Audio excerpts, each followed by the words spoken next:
Hello दोस्तों, नमस्कार। स्वागत है आप सभी का आपके अपने यूट्यूब चैनल सम्मान द ऑनर क्लासेस पर।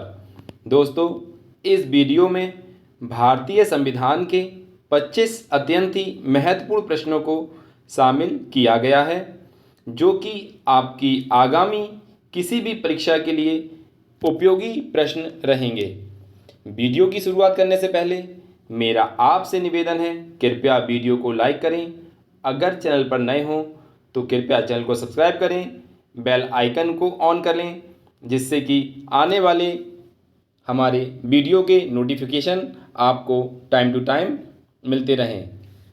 वीडियो को ज़्यादा से ज़्यादा शेयर करें और हमें कमेंट करके ज़रूर बताएं कि आपको हमारा वीडियो कैसा लग रहा है।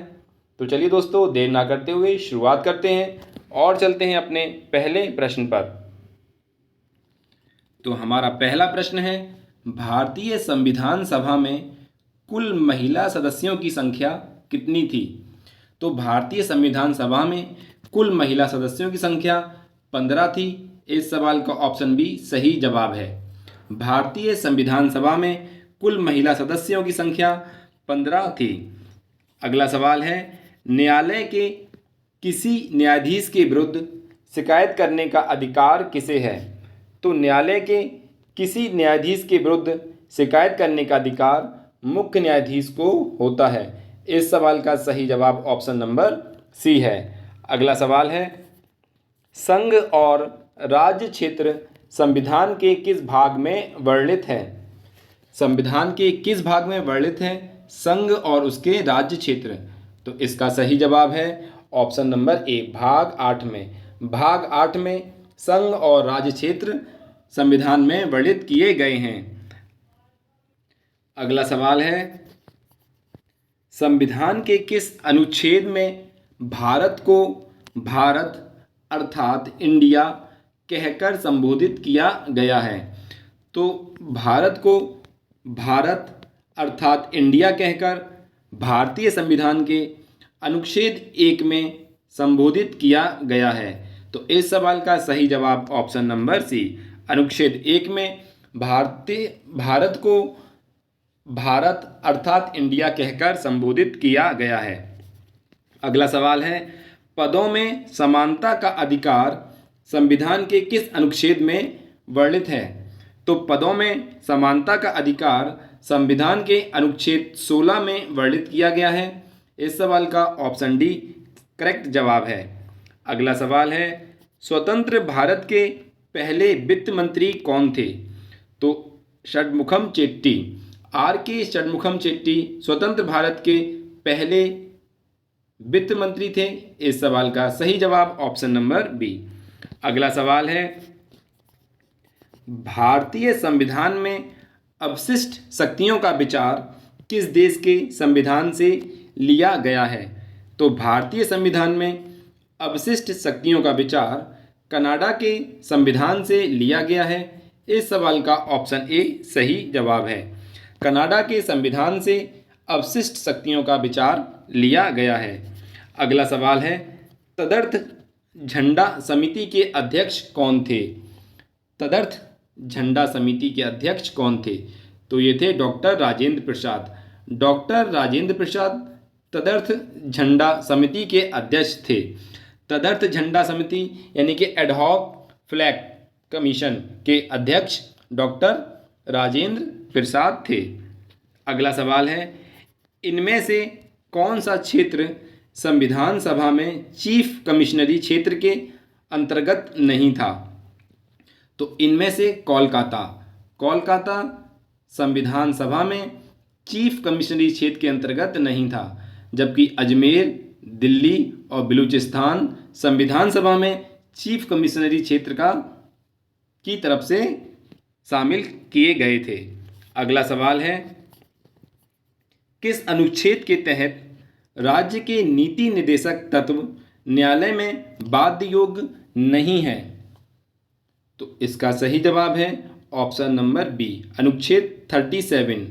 अनुच्छेद 37 के तहत राज्य के नीति निर्देशक तत्व न्यायालय में बाध्य योग्य नहीं है।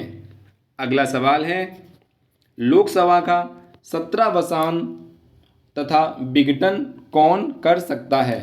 तो लोकसभा का 17वां तथा विघटन राष्ट्रपति के द्वारा किया जा सकता है। लोकसभा का 17वां या विघटन राष्ट्रपति के द्वारा किया जा सकता है। ऑप्शन ए सही जवाब है। अगला सवाल है, लोकसभा का स्थगन किसके द्वारा किया जाता है? तो लोकसभा का स्थगन लोकसभा अध्यक्ष के द्वारा किया जाता है। इस सवाल का ऑप्शन डी सही जवाब है। ऑप्शन डी लोकसभा अध्यक्ष के द्वारा लोकसभा का स्थगन किया जाता है। अगला सवाल है, भारत में संघ राज्यों का प्रशासन होता है, यानी कि भारत में जो संघ राज्य क्षेत्र हैं उनका प्रशासन किसके द्वारा होता है? तो ये होता है राष्ट्रपति के द्वारा। ऑप्शन सी सही जवाब है। भारतीय राज्य संघ का प्रशासन राष्ट्रपति के द्वारा किया जाता है। अगला सवाल है, भारत सरकार का मुख्य परामर्शदाता कौन होता है? तो भारत सरकार का मुख्य परामर्शदाता अटॉर्नी जनरल होता है, जिसे भारत का महान्यायवादी कहा जाता है। भारत का अटॉर्नी जनरल यानी कि महान्यायवादी भारत सरकार का मुख्य परामर्शदाता होता है। इस सवाल का बी ऑप्शन सही जवाब है। अगला सवाल है, संविधान के प्रारूप को किसने तैयार किया था?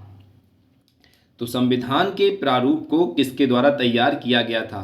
तो ये किया गया था बी.एन. राव के द्वारा। संविधान के प्रारूप को बी.एन. राव के द्वारा तैयार किया गया था। इस सवाल का ऑप्शन डी सही जवाब है। अगला सवाल है, राष्ट्रगान को गाने के लिए 52 सेकंड्स का समय है। कुछ विशेष अवसरों पर इसे कितने सेकंड में गाया जाता है? तो राष्ट्रगान को गाने के लिए अमूमन समय 12 सेकंड है, लेकिन विशेष अवसरों पर इसे 20 सेकंड्स में गाया जाता है। इस सवाल का ऑप्शन ए सही जवाब है। कुछ विशेष अवसरों पर राष्ट्रगान को 20 सेकंड में गाया जाता है। ऑप्शन ए करेक्ट है। अगला सवाल है, एक वर्ष में कम से कम कितनी बार संसद की बैठक होना अनिवार्य है? तो एक वर्ष में कम से कम 2 बार 6 माह के अंतराल पर संसद की बैठक होना अनिवार्य है। ऑप्शन सी सही जवाब है। अगला सवाल है, हरे रंग के राष्ट्रीय प्रतीक का उपयोग किसके द्वारा किया जाता है? तो हरे रंग के राष्ट्रीय प्रतीक का उपयोग लोकसभा सदस्यों के द्वारा किया जाता है। इस सवाल का सही जवाब है ऑप्शन नंबर बी। लोकसभा के सदस्यों के द्वारा हरे रंग के राष्ट्रीय प्रतीक का प्रयोग किया जाता है। अगला सवाल है, विश्व में संविधान का जनक किसे कहा जाता है? तो विश्व में संविधान का जनक अरस्तु को कहा जाता है। अरस्तु को विश्व में संविधान का जनक कहा जाता है। इस सवाल का सही जवाब है ऑप्शन नंबर डी। अगला सवाल है, भारत में संविधान का जनक किसे कहा जाता है?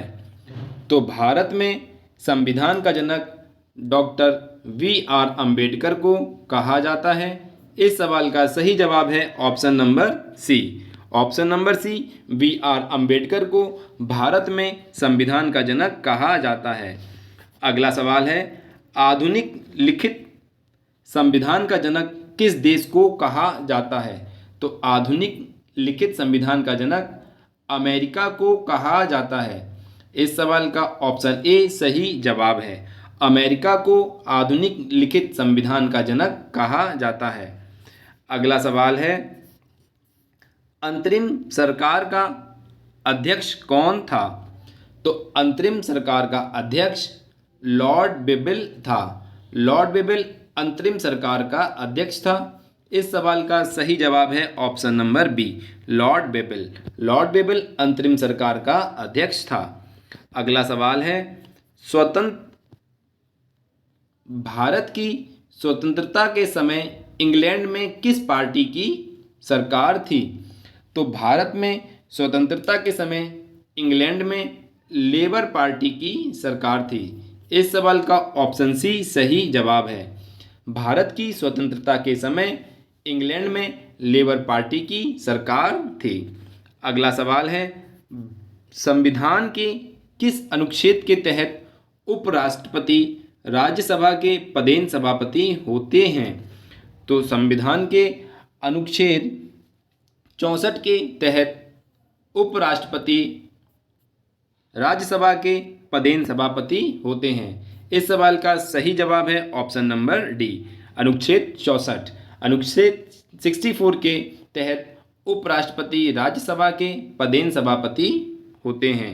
अगला सवाल है, जो कि हमारे इस वीडियो का अंतिम सवाल है, जीवन का संरक्षण यानी कि व्यक्तिगत स्वतंत्रता संविधान के किस अनुच्छेद में वर्णित है? तो जीवन का संरक्षण, जिसे हम व्यक्तिगत स्वतंत्रता के नाम से जानते हैं, ये संविधान के अनुच्छेद 21 में वर्णित है। इस सवाल का सही जवाब ऑप्शन नंबर ए। तो दोस्तों, ये थे संविधान के 25 अत्यंत ही महत्वपूर्ण प्रश्न। प्लीज़ वीडियो को लाइक करें, वीडियो को ज़्यादा से ज़्यादा शेयर करें, चैनल पर नए हों तो सब्सक्राइब करें। पूरा वीडियो देखने के लिए बहुत बहुत धन्यवाद दोस्तों। जय हिंद, जय भारत।